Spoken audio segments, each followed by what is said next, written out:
엄밀히 말하면 우리가 하나님을 위해 일을 하는 게 아니라 하나님이 우리를 위해 쉬지 않고 일을 하시는 거예요. 그러한 하나님의 일하심, 하나님의 열심에 의해서 우리가 십자가의 실제화의 삶을 살아내면서 구원의 현실을 올바르게 인식하고 자각하게 되는 거고, 그러한 하나님의 일하심으로 우리에게 믿음이라는 게 주어지게 되는 거예요. 따라서 우리의 일은 모두 하나님의 일하심의 결과이고 열매인 거지, 우리가 우리 것으로 챙겨 가질 수 있는 건 단 한 가지도 없습니다. 제가 그렇게 오해를 할 만한 구절들을 몇 개만 설명해드리고 오늘은 마무리를 하겠습니다. 그리고 다음 주에 바울 서신서에 나오는 몇 가지 오해가 될 만한 구절들을 자세하게 제가 설명을 해드리고 이 기독교의 상급론의 결론을 지어드리도록 하겠습니다. 고린도전서 3장 6절 보세요. 나는 심었고 아볼로는 물을 주었으되 오직 하나님은 자라나게 하셨나니 그런즉 심는 이나 물 주는 이는 아무것도 아니로되 오직 자라나게 하시는 이는 하나님뿐이니라. 심는 이와 물 주는 이가 일반이나 각각 자기의 일하는 대로 자기의 상을 받으리라. 각각 자기의 일하는 대로 자기의 상을 받으리라. 거기에 상을 받는다는 말은 있어도 차등 있는 상을 받는다는 말은 없죠. 각각 자기의 일한 대로 상을 받는다. 그 어절은요, 바울이나 아볼로처럼 각각 다른 종류의 일을 했죠. 바울은 심었고 아볼로는 물을 줬고 다른 종류의 일을 했잖아요. 각각 다른 종류의 일을 했다 할지라도 그들의 한 일에 의해 똑같은 상을 받는다는 뜻이에요. 어떻게 알아요? 심는 이나 물 주는 이나 열심히 아무리 한다 할지라도 잘하는 이가 하나님이기 때문에 심는 놈이나 물 주는 놈이나 하나님 없으면 다 헛거다. 이게 여기에 초점이거든요. 그러니까 각자 그들이 다른 일을 한다 할지라도 하나님은 그들에게 각각 다른 일을 맡겼지만 영생이라는 그 상, 하나님이라는 상을 주기 위해 그 일을 맡긴 것이므로 다른 일을 했다 할지라도 똑같은 상을 받는다가 이 어절의 진의란 말입니다. 거기에 바로 붙어 있는 게 불 가운데서 얻는 구원, 부끄러운 구원, 그 이야기인 거예요. 거기에 붙어 있는 게. 고린도전서 3장 10절 보세요. 이 닦아둔 것 외에 능히 다른 터를 닦아둘 자가 없으니 이 터는 곧 예수 그리스도라. 만일 누구든지 금이나 은이나 보석이나 나무나 풀이나 지프로 이 터 위에 세우면 각각 공력이 나타날 터인데 그날이 공력을 밝히리니 이는 불로 나타내고 그 불이 각 사람의 공력이 어떠한 것을 시험할 것임이니라. 만일 누구든지 그 위에 세운 공력이 그대로 있으면 상을 받고 누구든지 공력이 불타면 해를 받으리니 그러나 자기는 구원을 얻되 불 가운데서 얻은 것 같으리라.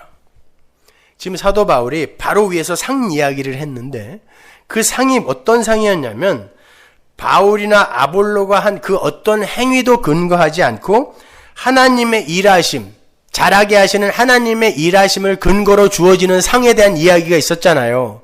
거기에 지금 붙어있는 이야기란 말이에요. 이게 하나님이 개입하지 않으면 그들의 일은 아무짝에도 쓸모없는 일이다에 붙어있는 이야기예요. 거기에 지금 예수 그리스도라는 터와 예수라는 집이 지금 제시되고 있는 거예요.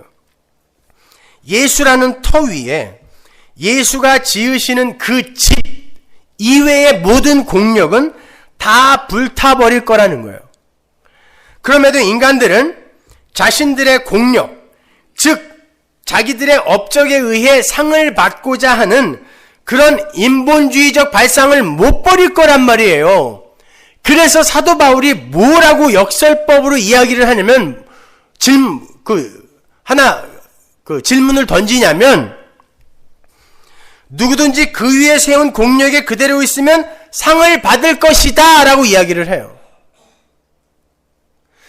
그래, 내가 지금 위에서 바울과 아볼로의 예를 들어서 그들이 한 일을 근거로 하지 않고 하나님은 하나님의 하시는 당신의 이 일을 근거로 상을 준다라고 이야기를 했는데 분명 너희들은 이 육신을 입고 있기 때문에 너희들이 행한 일을 근거로 하여 공력을 근거로 하여 상을 받겠다고 할 텐데 그래 그게 하나님의 심판의 불 앞에서 하나라도 남아있을 수 있는 게 있다면 상 받을 거야. 그럼 줄 거야 이야기하는 거예요. 그럼 줄 거야. 그러나 그 불 앞에서 단 하나라도 안 탈 게 있겠니? 이것까지 담겨 있는 거예요. 그 질문까지.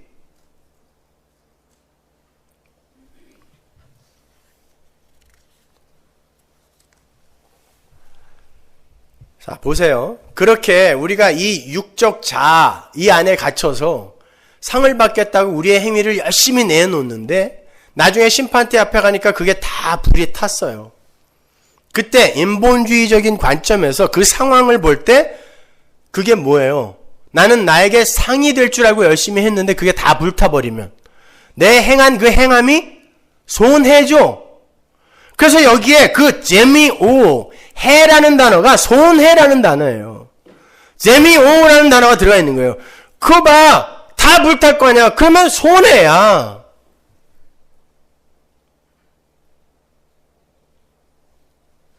보세요. 그렇게 손해를 보고 보는 그 상황 속에서 내가 한 일이 그러면 하나님께 전혀 도움이 된 일이 아니라 하나님이 나에게 뭔가를 가르치기 위해서 나에게 행하게 하신 일이란 말이야? 근데 나는 이게 하나님께 굉장히 기특한 일인 줄 알았는데 아이고 부끄러워. 이게 부끄러운 구원이에요. 그런데 하나님의 백성은 확 그들의 공력이 다 불타버렸는데도 다 반드시 하나님이 거기서 끄집어낸다가 불 가운데서 얻는 구원입니다. 이 세상에서 부끄럽지 않은 구원 받을 사람 한 사람도 없어요. 다 부끄러운 구원 받아요. 예수를 40년, 50년 믿어도 전부 헛거로 믿고 있는 거예요. 성경을 딸딸 외우는데 그 뜻이 뭔지를 몰라요. 인본주의적 이성 안에 절대 하나님의 은혜의 십자가 복음이 못 들어가거든요.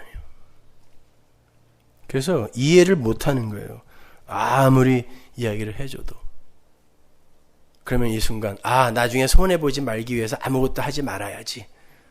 그 사람이 바로 자기 공력을 열심히 쌓고 있던 사람들이에요. 하지 마세요.